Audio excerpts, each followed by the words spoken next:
in Alabama to get another African American.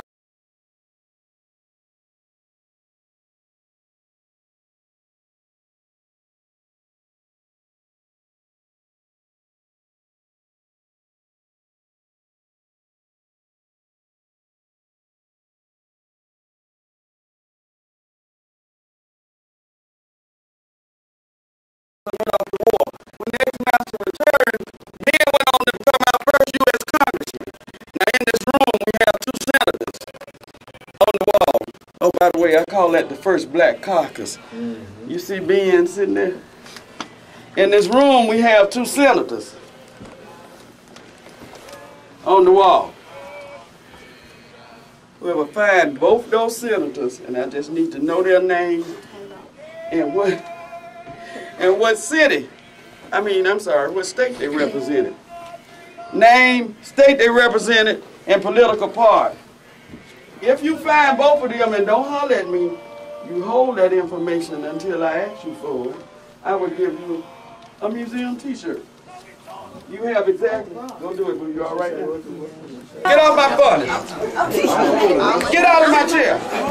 No, that's pretty dumb. Sorry with the braids on, you want me to straighten you in? No. Now, unless you got an excuse for your behind that I need to hear out loud, get off the furniture. You need to be sitting on it. Now, if you got an excuse, just let me know. I heard it all. I see thousands. Move back, boo, so she can get in you. Get out my wall. Come here, boo. No, doesn't. She didn't look so comfortable. Move your feet. All up here. Sit down, boo. You comfortable? You sure? Now, if you want to put your feet up, I can make her move that over. I'm fine. You sure? From this moment on, this is my major boo. Wave at your public, boo. The beauty wave good. Get them over there, she can't see you. You sure you're comfortable? I'm fine. You want something to drink? Yeah, can I have a little Sprite or something? Yeah, but wait a minute. Can you go get her a Sprite? Can you hold that up for a minute? Okay, just remember you have to buy her a Sprite. Because you're just a boo. Can you say your name? Boo! Did I say your name? Let's try it again. What's your name again? Oh, so trying to act like you got an identity. They hating on you, that's all it is. Shake them off. Shake them off. There ain't nobody. They just boos. You a major boo. I'm just gonna do this room for you. Ignore them. There ain't nobody. Wave at them again. Yeah. Look at her. See, when you get back on the bus, they ain't gonna like you. But that's all right. I'm giving you my cell phone number. I have 5. Okay? They're gonna treat you like you a major boo. You see those first 2 pictures over there, major boo? They're schools. That top one is Little Rock, Arkansas, Central High School. You know those kids, 9 of them had to walk past that school every day. It was a white school, you see, it was doing segregation. But it was in their neighborhood. They had to walk 2.5 miles past that school every day to get to their black school. Well, they said the heck with that. It was a mess, too. The governor was crazy in Arkansas. The president had to send the National Guard to get those kids in that school. Even though a law had been passed that said they could go there. I'm serious. Right there. It was a mess. It became known as the Little Rock 9. All right? But you see that building on the bottom? That's a school, too. A school that was in existence in 1965. See, there had to be a struggle. Can you imagine going to school like that? See, that battle's already been fought for you. I told you you were special. Wave at your public. The picture I like the most, Amos Park, in the museum is that top picture. You see, children don't know prejudice. They learn it. See, when you're little, you don't care who you play with, do you? It's only, guess who y'all learn it from? Yeah, y'all should be trying to act like us. You pick up the ugly things. You watch the way we do. We handle situations. How we react and the things we say. And soon it becomes a part of you. And by the time you get your age, I can't tell you that's not you. That's you. You see that picture on the bottom? Somebody's brothers are hanging from that tree. Somebody's sons are hanging from that tree. Yet, the people in the picture find something to smile about. There had to be a movement. I remember the first time I drank out of that white fountain. Water came out of it. I was not happy. I risked my life to drink water. Water came out the little one that said colored. You see, y'all colored. That's right, get back. Don't be crying, my boo. Major boo, you just a boo. I thought in the very least, Sprite came out of it. If sugar water, something had to be better than what I was getting out of that little one. Otherwise, why wouldn't they let me drink out of it? But as I grew older, I realized what that really was. That's a clear visual telling me every day I was inferior. I wasn't worthy enough to drink out of that white fountain. Look at that. Big old nice white fountain, little bitty little colored fountain. It told me that being colored wasn't good. I didn't get the best of everything. It's like when you came in this room, I made you sit on the floor. Don't even think about touching my fudge. Remember that? You ain't like it too well, because I tried to push you and you wouldn't move it. See, but I got you where I want you right now to knock your head in the river. Uh-huh. You ain't know that, did you? Uh-huh. Uh-huh. Who you talking to? I thought so. And I put my major boo up here. Wave at him, boo. Way back! Rude. It's so rude. That's why they just boos and you major boo. I put my major boo up here and made you sit on the floor, and then I dogged you out there, and you ain't like it, did you? Ain't nothing you can do about it. Nothing. You see? It'll be the same. Look, this is my major boo, right? My major boo came to see me every day. And every day. See, my favorite candy bar is a Snickers, so I bought you one every day, right? That's your treat for coming to see me. But one day you brought them with you. One day you walk in. She walks in my office. She has you with her. I have one candy bar. Now I know deep in my heart I need to give him something, right? I need to share that bar, right? So I take the knife and I cut that candy bar. But you my major boo. So I give you this much. All that's left is this much for these. And I did that every day for a week. How would you feel, boo? Left out. Left out? You just a boo. How would you feel, boo? Not wanted. Yeah. How? So what? It looked like a mouse or something. Like That's a salamander. Where is it? It's in the window. It's in the window. I give you an ample opportunity. If you want to leave us, it's okay. My feelings won't be hurt. You want to go back to the bus? Good. Now, how would you feel if I gave you that little piece of candy bar every day? You should think about that. How would you feel, boo? If you got me a little piece of candy bar, I wouldn't feel very well. Ooh. Do it again. What about you, boo? Putting it is another aspect. Excuse me? Seeing it in another way, I feel cheated out of something. How you gonna feel cheated in my candy bar? I'm just letting you. In my candy bar? How would you feel, boo? Me? Yeah. Hungry. That's what I'm saying. That's a teaser when you. A teaser when you just, you said you made a key point there. First of all, did anyone understand that it was my candy bar? That gave me the what? Power. That gave me the power. The power to divide it any way I wanted to. Period. I didn't care how you were going to feel. That's what struggles are about. See, now let me tell you what I would have done with my years of experience if I was getting a little piece. Saved it up. Look how many boos in this room. And how many major boos. Now who you think can talk the loudest? All of you boos together or just my major boo alone? All of us together. That's what struggles are about. You organize and you change it. That's all movements were about. Trying to get the power distributed equally. I didn't want more than anybody else. I certainly didn't want less than anybody else, right? What you do is you organize. All y'all in here, nobody said, look, I wouldn't like it, but I'd do something about it. Period.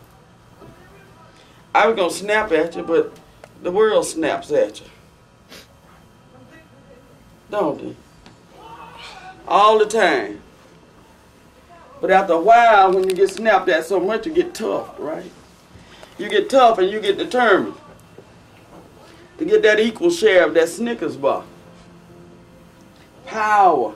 That's all it is. That's why we had to fight for the right to vote. We had to fight for public accommodations. We had to fight to sit at the front of the bus. We had to fight because the power was not distributed equally. That Snickers bar, in this instance, was the power, wasn't it? And instead of me cutting it in half, because she's my major boo, I decided to give you a smaller portion because you're just a boo. See, you've never been without. And it takes things like that to make you understand, right? Now you understand what struggle was about. You sure? Yes, ma'am. What it was about? My fault, man. I understand. I ain't good with words. Like, Yes, you are. You're talking pretty good now. Oh, Say distribution of power. distribution of power. And don't you ever forget it. Okay? I won't. That power. Power is great. Power can be misused, though, as it was in these instances, taking the right to vote from you. You don't know what it is to go. Right now, you're talking about going up in a restaurant, eating. I ain't going with you because y'all eat fast food. I don't play that. There was a period when you couldn't go in places and sit down and eat because of the color of your skin. Now you know what I mean when I said that arrogance. Huh? That arrogance makes you say, I want to eat at so-and-so and fully expect to go up in there, don't you? Period. You could be jailed, beaten, or even killed doing segregation for violating that. You see, strong people have gone before you. You see that lady right there? Young girl, 15 years old, sat on the bus 9 months before Miss Parks did. 9 months. Did you know that? Mm-hmm. 9 months. She was only 15 years old. But you know how you do one bad thing in life? You can do it when you're 4. And when you become president of the United States, somebody gonna remember. I remember that time, that girl. I remember that time, that boy.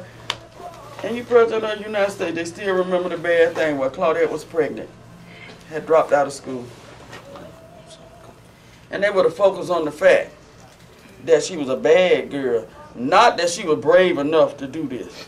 Claudette filed a lawsuit that ended discrimination on buses, yet all you know is Miss Parks. I wonder why.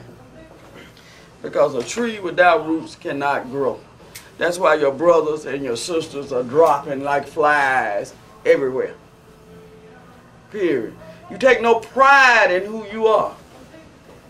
Period. It ain't about wearing fat farm across your chest. It's being able and having the opportunity to do the same. It ain't good enough to wear a FUBU. It's the opportunity where if you want to, you can put your name on somebody else's behalf and make that same money. It ain't good enough to have on Tommy. Tommy written across your shirt. Your name ain't Tommy, is it? But you're making that white boy rich. Period. You buy into what you see. Don't worry, we did the same thing. Grown folks try to act like they didn't. You know what I'm saying? But they did. We did. We had our own sets of Tommies. It just it wasn't called Tommy at that time. We had everything y'all have. The fads. The records. Our records were, y'all don't even know what a record is, do you?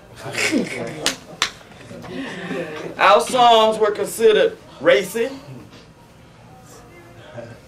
and they were mild compared to today.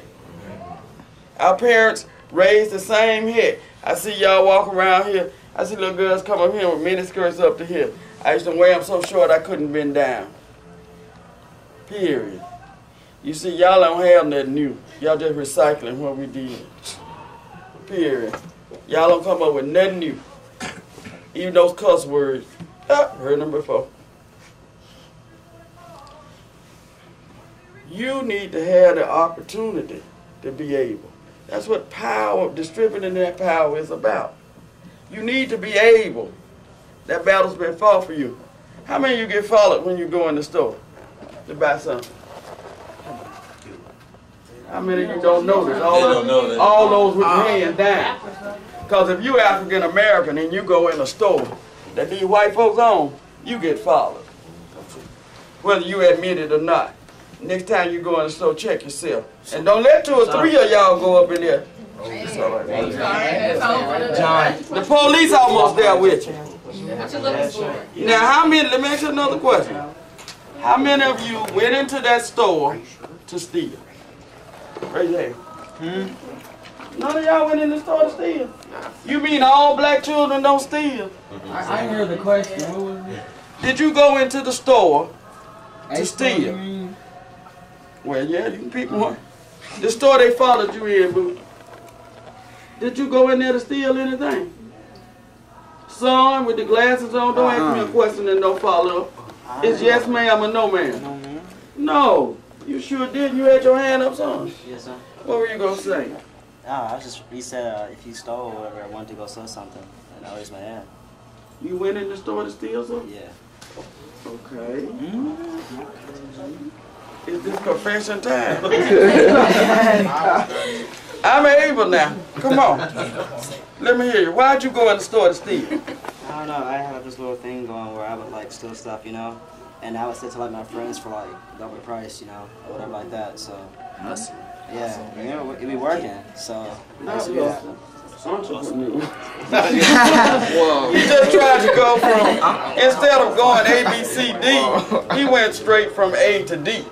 You feel me? With no middleman. You have to say 12 Hail Marys now. That was a joke. Y'all didn't get that at all, did you? Ain't that a problem? It's a Catholic prayer. Yeah. But, son, but we don't do that anymore, right? I stole a tie pin one time. What's the point? I know. At the time it just at rest. I was like him. But I didn't sell it. I took it back. You ever try to steal something back in the store? I'm embarrassed. Why are you still a top pin at that? Okay, let me give you the scenario and maybe you'll understand. It's still wrong. During segregation, when you go in the store, people just wouldn't wait on you, right? If any white people were in there, you just got pushed to the side, right? They didn't think we steal. They thought we were too scared to steal. You know what I'm saying? So, I went to the store, and see, I had this boyfriend. And I went to the store with him, to this men's store. And because it was one of the better stores, I guess they figured we didn't have any money. So, he was trying to get some gray pants, and I don't know if you guys, we had a type of pants called sans belt. You know, it had no belt. Old man over there, remember? And it had no belt, and it was smooth around here. You didn't have to wear a belt. And they had just come out, and he wanted a pair. So he went in, he's looking at these pants. Nobody bothered to come and ask us, could they help us or anything. So we became angry. You know how you do. I'm a fixed deal. You know what I'm saying? So on the way out the store, this tie pin was laying up on the counter. So I just got it. But all the way home, I felt these eyes in my back. Somebody, the police were going to come and get me, right? And I made it all the way home, and we were sitting on the porch. And I said, they're going to come and get me, and my dad is going to kill me. He said, well, what we going to do? I said, we got to take it back. And he said, that's stupid. I said, no, it's not. But he was stupider than me because he went with me. And so we took it back to the store, and we threw it up on the counter and left. And ran. Now, you know, nobody even noticed that we were in there or had taken the top in. But we threw it up on the counter, and everybody noticed. So we ran out of the store.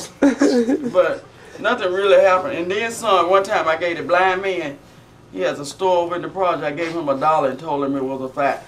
Don't be acting like y'all ain't never did that. I bet your mama can tell some stories. I didn't give a boy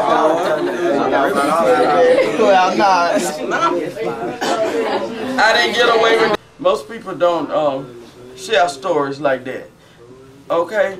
And I'm glad you don't do it anymore. All right? Because there are channels to go through now, right? There are channels that we go through now. And we just don't go acquire a product and then sell it. Right? Okay. But the point is, you were telling me all black children don't steal.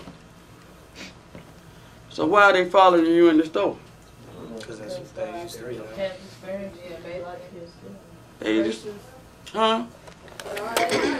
Stereotypes. They feel like we're inferior, so we have to steal. Let me give you a revelation.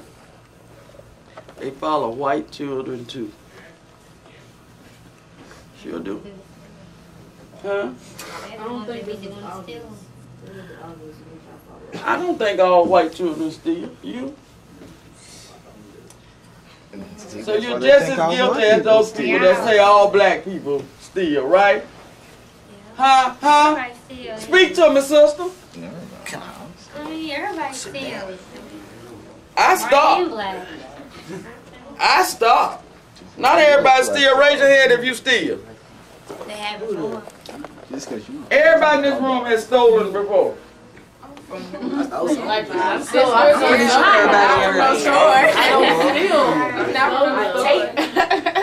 I borrow permanently. Okay, let me just rephrase that. Excuse me, let me rephrase that since I'm in the room with all these sinners. Let me rephrase that. How many of you, every time you go into the store, go to steal? I don't think white children either. Go in there every time to steal. There may be some. But I never want to be guilty of stereotyping people. I don't care what color they are. Period. Because you're just as guilty as they are when you do that. Don't you think? If I don't see this white child steal, that's fine. If I see him steal, I think that's that white child stealing, not all white people. Because I like to think as a Christian, there are good people of all colors. And I also know from living on this earth, there are bad people of all colors. Some look just like me. Some white, some yellow. You have to remember that. You cannot, you need to stop that. You need to be the first. See, you can't help these other folks unless you help yourself. You need to get where you need to be.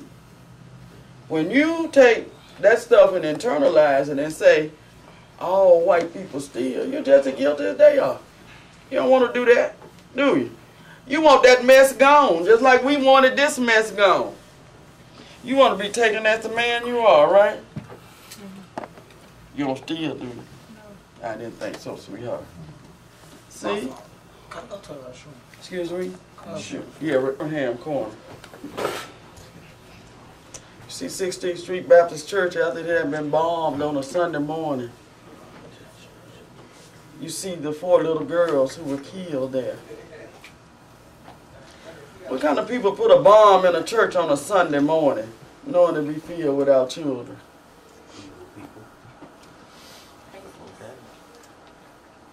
That's far beyond being racist, bro. That's religious. That's just ridiculous. Those children gave their lives and all they did was go to Sunday school. Yet, you benefit today from that. And if you think what happened here in Selma didn't benefit you, then you have nothing up there between your ears. Period. What happened here in Selma not only benefited Sam, it benefited the world. Because as you know, Negroes went through the same thing in Kentucky, only we stood up and said we ain't gonna take it no more. Here in this little country town, we said we ain't gonna take it no more. And we stood up and we fought for what was right. Yet, in Louisville, you were recipients of that. You're enjoying, reaping the benefits of that today. Period. When you didn't even know it. You didn't even know it. Those same battles, those same signs were in Louisville. Those same fountains, Louisville. All over these United States. Segregation was alive and well. You were just as oppressed, or even more oppressed, because we decided we wanted to fight. And we fought. We said we ain't taking it no more. The children in Birmingham got up and said these signs should be gone. Birmingham. Not some northerner come down and save us. We did it ourselves. And what we did here in Alabama affected the world. It wasn't just this little thing here in Alabama. You had racists in Kentucky, even more so because it was allowed. What y'all doing? But I understand. I raised the son. 24 now. Graduated from college and has a wonderful job. He don't even ask me for money no more. That's what I aspired for. Okay? He taking care of his own. But you're growing. Children fought this movement. Children much like you. And for you. And you need to remember that.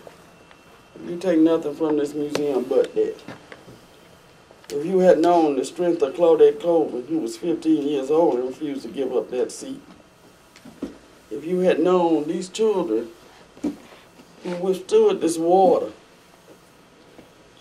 and the dogs, and the beatings, and the jails, could you have done it? No, because you're sissies. We made you that way. We wanted better for you. We didn't want you to have to go through this. Just know that you're the recipients of that. And that you're the first generation free of that. You don't have to battle on. We did it for you. Now you just go and be the best that you could be. Because I need you. And Major Boo. Wow, you're all cute and all. And you'll always be my Major Boo. But you're no better than they are, okay? So we all gonna stand up together. And then look, they like that, didn't they? And then I want you to mingle with your friends. And thank you for letting me use you to explain the distribution of power. Okay?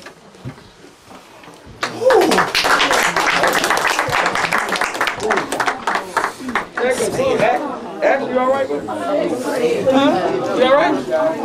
That actually concludes our tour. You have a gift shop, spend all your money. All right, now.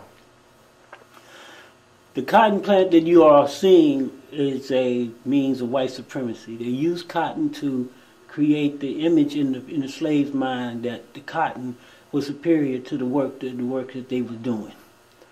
The cotton represented the means where if they didn't obey white supremacy, they would be tortured, beaten, brutalized, terrorized, and the like. What you see what cotton did is when the Civil War was over, cotton had no value anymore. And what happened is that these people lost their values. The slave owners, they lost their value. To the point where there was a problem in the economic South. So George Washington Carver came along and says, well, let me just see what I could do about saving the crops. And he did this research and tried to get it together. And he integrated the land with his inventions. And that what it did was to create a problem for Caucasians. And what it did was to kill white supremacy as we now know it. Because George Washington Carver integrated the land with black, which destroyed the white cotton, which is white. That's a hell of a picture there too. How many do you know? Can you name each one of them? Nope. How many can you recognize? You should be able to see about 4 or 5 in there right away. You can see Ethel Waters. You recognize her, right? And there's Sojourner Truth. Harriet Tubman and Sojourner Truth. I can Mahalia recognize Jackson. them. See Mahalia Jackson and Billie Holiday. How many can you recognize? Cooperation. That's what you're looking at with this particular picture. It's black cooperation. Yeah.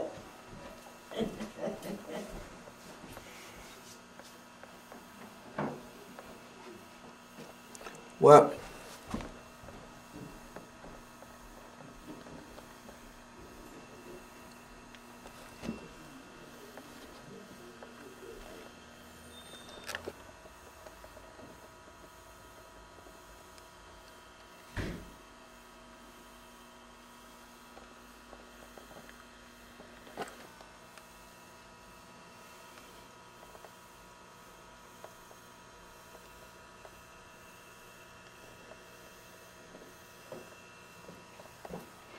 I'm gonna run and go get some film.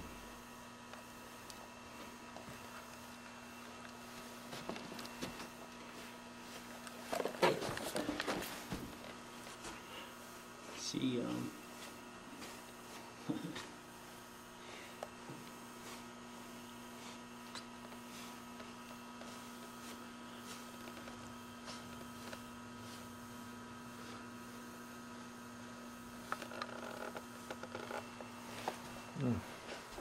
Frank Johnson got mad that his color got assaulted.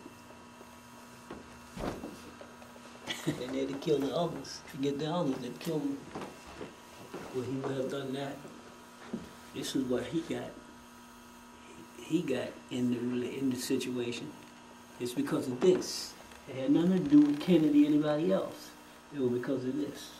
Mm-hmm.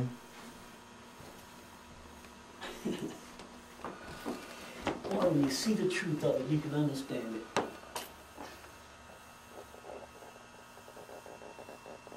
Got some heavy women in here, man. Shirley Chisholm. That's right, your congresswoman.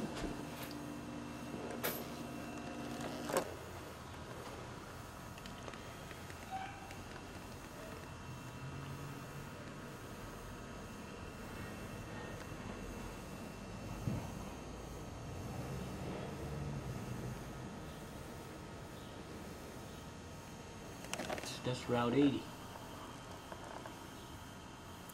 This is Route 80? Mm-hmm.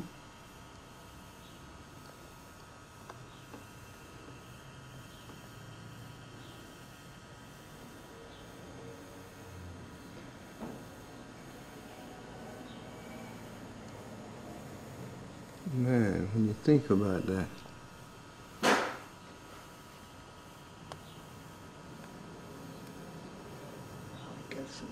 This is what you need right here. And you're right there.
Department of Public Safety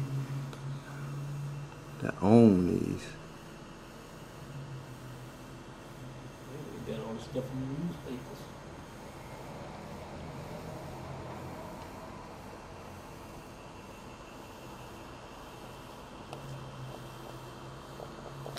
You can come around here and see this.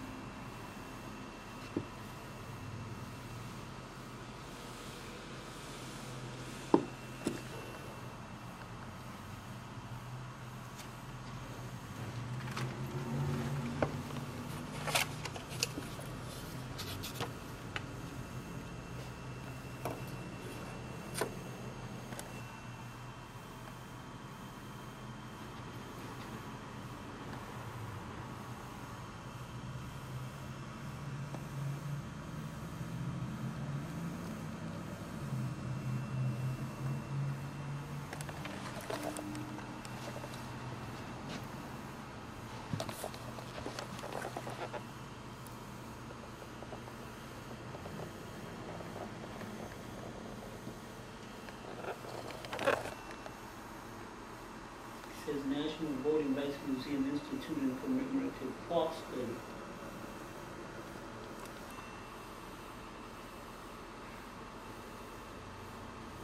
It's going to be 6 buildings.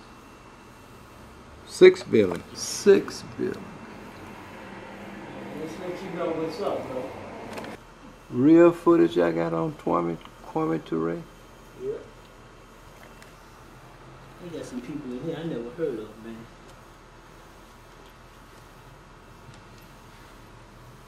I already see my job, man. Definitely some money stuff.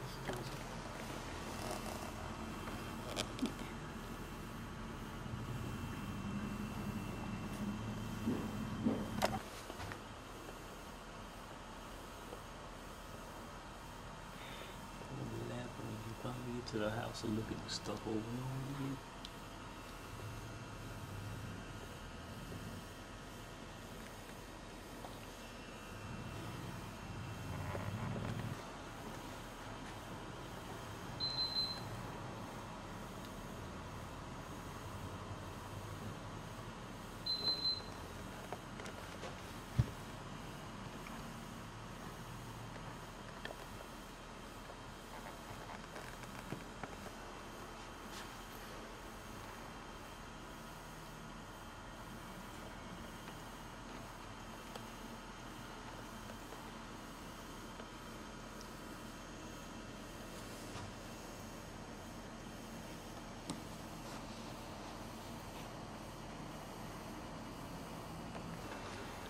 Guess what his middle name is?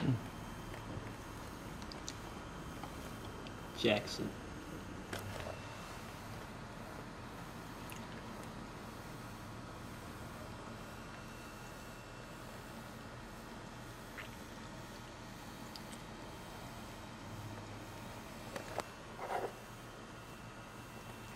I'm gonna go down there and check that car out, man.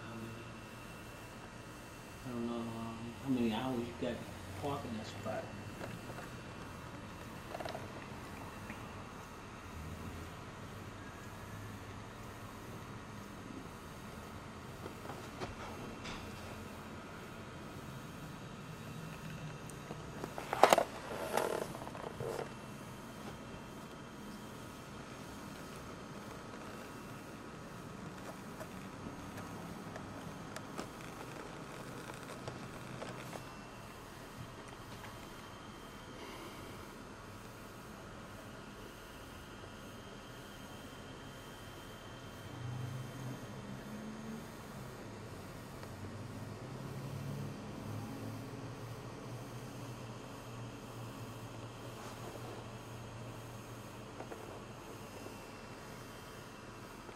The original shot right here.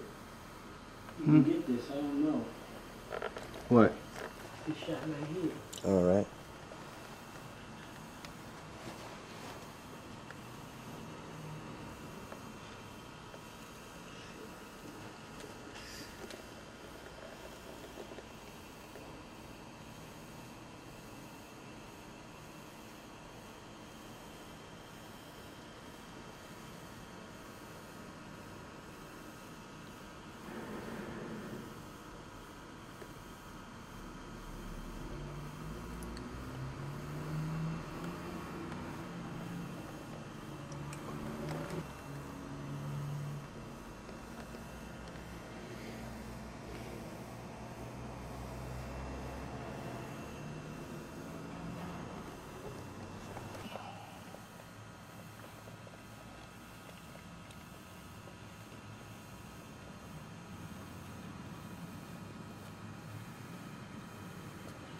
It's an original shot. You know how I know?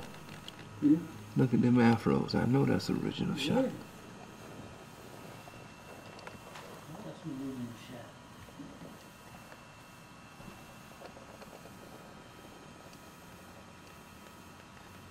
Man, spin off day in here. This is the one in Birmingham.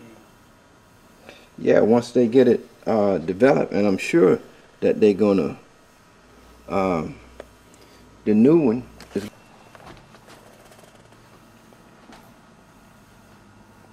I never heard of this brother. Who, James Bevel? Let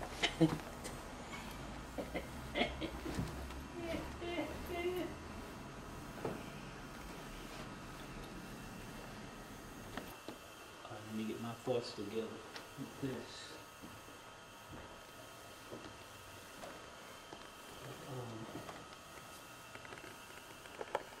Shot everything.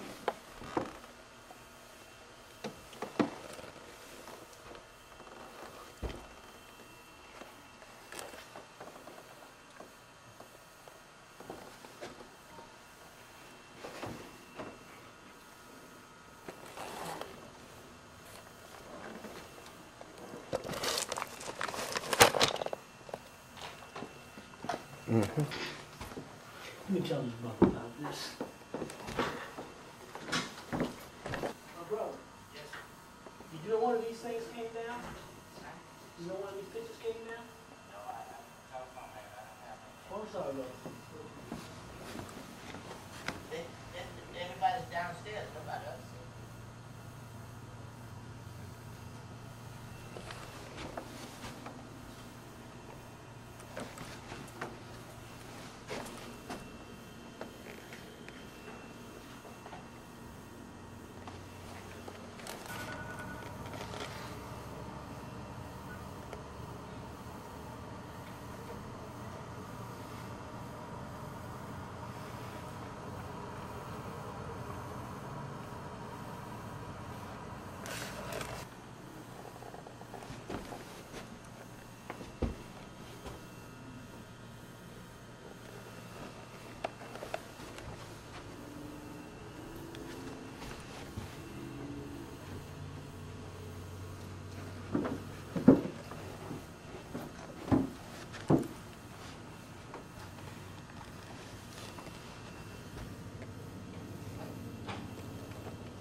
Get down, so.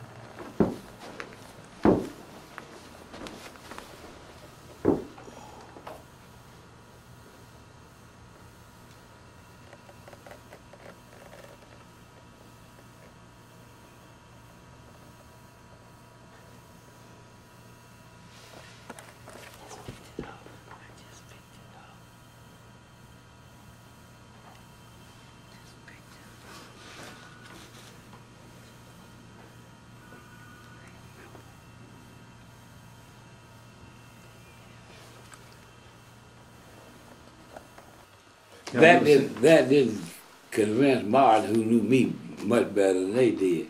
But what really got him was they told him, said that we already have a black credit union here, and they did, which is doing well. And the black people have confidence in that credit union. And that's who you ought to operate through. And that made a whole lot of sense to Martin. And Martin called me and told me what they had said, and that he had decided that that was the way to go. And I said, you don't understand who sent them to you and why. Then I explained about the white wholesalers and all that. And I said, you also don't understand, as they don't understand, the difference between a big grocery store and a supermarket. You can go to a grocery store big enough to cover a block. But if you buying from wholesalers, you won't be out of business in no time at all. The question here is about volume purchases and volume discount.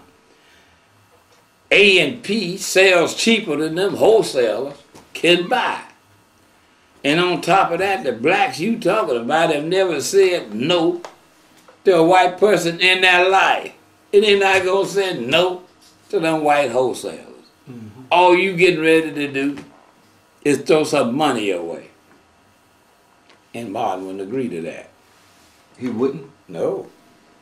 Part of the problem is he didn't know about business. And he was moved by that credit union thing and all that. They built a large, beautiful building, which is here now, and opened a grocery store and started buying from all these white wholesalers. And it lasted 2 years and was out. The closest Martin ever came to saying he was wrong. We were at some kind of meeting at the Howard University Law School, and Martin was up on the stage making a speech or something. And Vivian and I was sitting out there, and Martin said that over the years, J.L. has given me some sound advice, and I really appreciate it. And said, every time I've gone against his advice, I've had problems. And he said, he gave me some business advice one time about Selma, and I didn't follow him. And one of the worst mistakes I ever made, as far as he ever went. He wouldn't explain what it was or none of that. And never again in his life did I ever hear him mention it. The third time he told me he was sorry. He was calling around, nervous, because John Edgar Hoover was calling the most notorious lie in the country, and had sent some tapes to Mrs. King and all of that crap. And Andy Young and all of them, who was pretty naive outside of demonstrations and all that. But when you've been practicing law in a place like Selma by yourself, you can't remain naive long and live. And Martin and them had decided naively over that the wise thing to do was for Martin to go to Washington and have a one-on-one conversation with John Edgar Hoover. And everybody in Atlanta, believe it or not, everybody over there was for that. The only two people against that was a lawyer named Chauncey Eskridge out of Chicago, you may have heard of him, and myself. Martin called me and I said, Martin, that is the silliest idea I ever heard. I said, let me tell you something. I went to school in Washington 3 years. Yeah. And used to play a saxophone down on 7th and T. And there was a place right around the corner called Cecilia's, where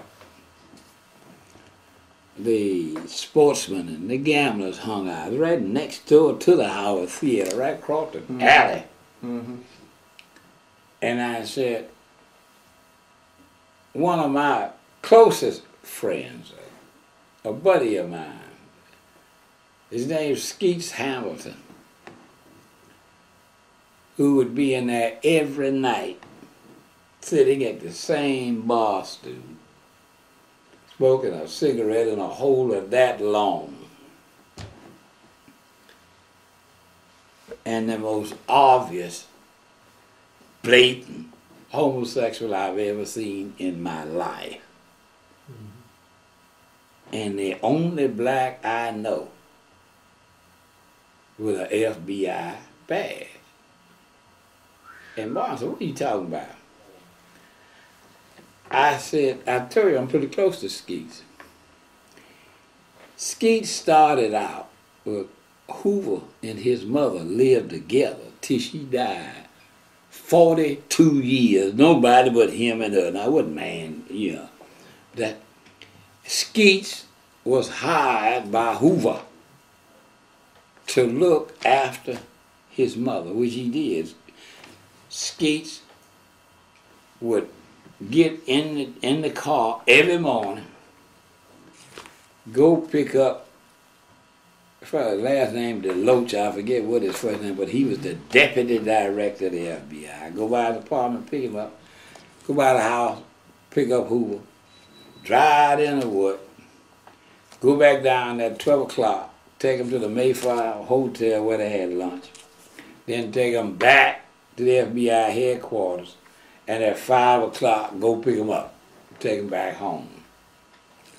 The rest of the time he spent there with Hoover's mother. Hoover liked to go to New York, Hoover and DeLoach, just two men, no women there. Used to like to go to New York and party and carry on at the Stock Club and all that. Though Hoover was one of the biggest celebrities in the country, Hoover liked celebrities, liked to be in that, Walter Winchell and all that. But Skeets would drive him to the Stock Club, and he didn't have to wait. They had some kind of radio or something, but when Hoover got ready, he could radio Skeets. But Skeets would go up to Harlem. And at that time, Sugar Ray had, y'all from New York? Oh, yeah. You know where Sugar Ray's place down? Yes. Skeets would go up to Harlem and park in a no-park zone right out down from Sugar Ray's place. This great big black Cadillac, a Buick, bulletproof, it must weigh much as a tank. Because Skeets like excitement. You know, some homosexuals want everybody to see it. He park it there. And Skeets and what's the comedian that died? I used to love him. He pulled a hat down. Mom's maid. Yeah, okay. And Mom maid would have all these women with her. And would have a man, 2, 3 young men for Skeets and all that. And they would go into Sugar Ray's and have a ball. And then when he got the car, they'd go back and pick up Hoover and them. And then Skeets would come in to Cecilia's every night and sit on that chair, and every young man come in there. And if he got into trouble, he'd pull that FBI badge on him. He never had any training as law enforcement. Never wore a pistol. Just that badge. And the whole Washington police force knew who he was. And unless he murdered somebody, they just passed it up and went on, they might as well. Skeets had talked about Hoover's homosexuality and all that. When I was in law school, I heard, before into this car, I heard it. And I told Martin, I said, well, let me call you back. I know somebody I can call, and I can tell you whether it's worthwhile for you to go up there and talk about meeting with Hoover. And I called Skeets. And Skeets told me, said, that is the worst damn thing Dr. King could do. Skeets loved Dr. King. There were 2 people Skeets loved. It was J. Edgar Hoover and Martin Luther. Well, he loved 2 people and 3 things. He loved the FBI, he loved John Edgar Hoover, and he loved Martin Luther King. And he said, and not necessarily in that Hoover order. and King. Huh? No, I said Hoover and King. Yeah, Is he almost loved a both of contradiction, yeah. I'll tell you something about that, then I gotta go. But anyway, I called Skeets. Skeets said, that's the worst possible thing he can do. He said, that's all the director, that's what he called Hoover, the director. He said, all that the director wanted to do is to get him up here. And once he get him up here, they're going to hold a news conference. And it'll be the worst thing happening to Dr. King. You tell Dr. King, don't do it. And I got on the telephone and called him. And Martin said, well, who told you that? I said, I can't tell you that. But I'm telling you, it's gospel. Mm-hmm. And he went up there, and exactly what Skeet said happened. King had a press conference called the most notorious liar in the world, a womanizer, led by all kind of terrible things. That's the only other time that Martin said that was correct. That was correct. The last thing I tell you, I gotta go. About Skeets, and you said the dichotomy of Hoover and King. They named a library in Washington after Martin Luther King. And they finally completed the huge FBI headquarters. The FBI used to be in the main Justice Department headquarters across the street. But Hoover's pride and joy was to build a big FBI headquarters. He built one which is larger than the Justice Department. The Justice Department is the parent body of the FBI. So the child bigger than the parent. And named it after Hoover. And Skeets was thoroughly upset that that they would name a library after Dr. King and then name this building after Hoover. And he thought that was just grossly unfair and insensitive, even though he loved both men. And the only way I could mollify him, I said, look, Skeet, you have to look at it this way. The library named after King is about knowledge. The FBI building is about catching folks, jailing folks, and doing a whole lot of folks wrong. And Skeets know a whole lot of wrong they've done over there. Right. So that kind of mollified him. He died about 2 years ago, but he wasn't completely mollified over that. It's a peculiar individual. I wish I had more time to talk to you. I do too, but there are a lot of people now, and Dick Gregory and Steve Cope, a lot of people have said that there was some complicity with Jesse Jackson and the assassination of Martin King. Not that he did it, but that he benefited from it, and he was used in the process to be placed as the recipient of the struggle, and that's where he is now. My view of that is, it is inconceivable to me, and I knew Jesse and Martin as well as anybody, it's inconceivable to me that Jesse would have anything whatsoever to do with the assassination of Martin Luther King. Martin was not only a father figure, but he was a heroic figure to Jesse. Just tried to imitate him. Martin had deep admiration for Jesse, in spite of all of the problems Jesse constantly caused him. I have no doubt whatsoever, however, that the moment King fell dead on that balcony, without thinking, Jesse would go into action as to how to exploit it to the fullest. That is Jesse's makeup in any situation. He has since somewhat apologized for having smeared blood all over his shirt and all that. And Jesse wore that shirt for a long time. It really turned a lot of folk off in the movement, including me.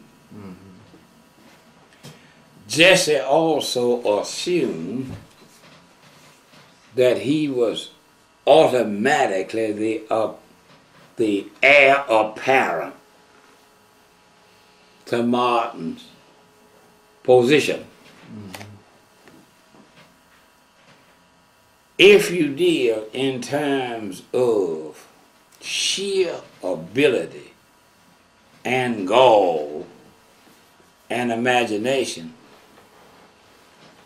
Jesse was the most qualified for it. But Ralph Abernathy had been with Martin when they both were preachers over there in Montgomery. And nobody in Montgomery had hardly heard of either one of them before the Montgomery bus boycott. And if you look back over all of the film clips and pictures and all that,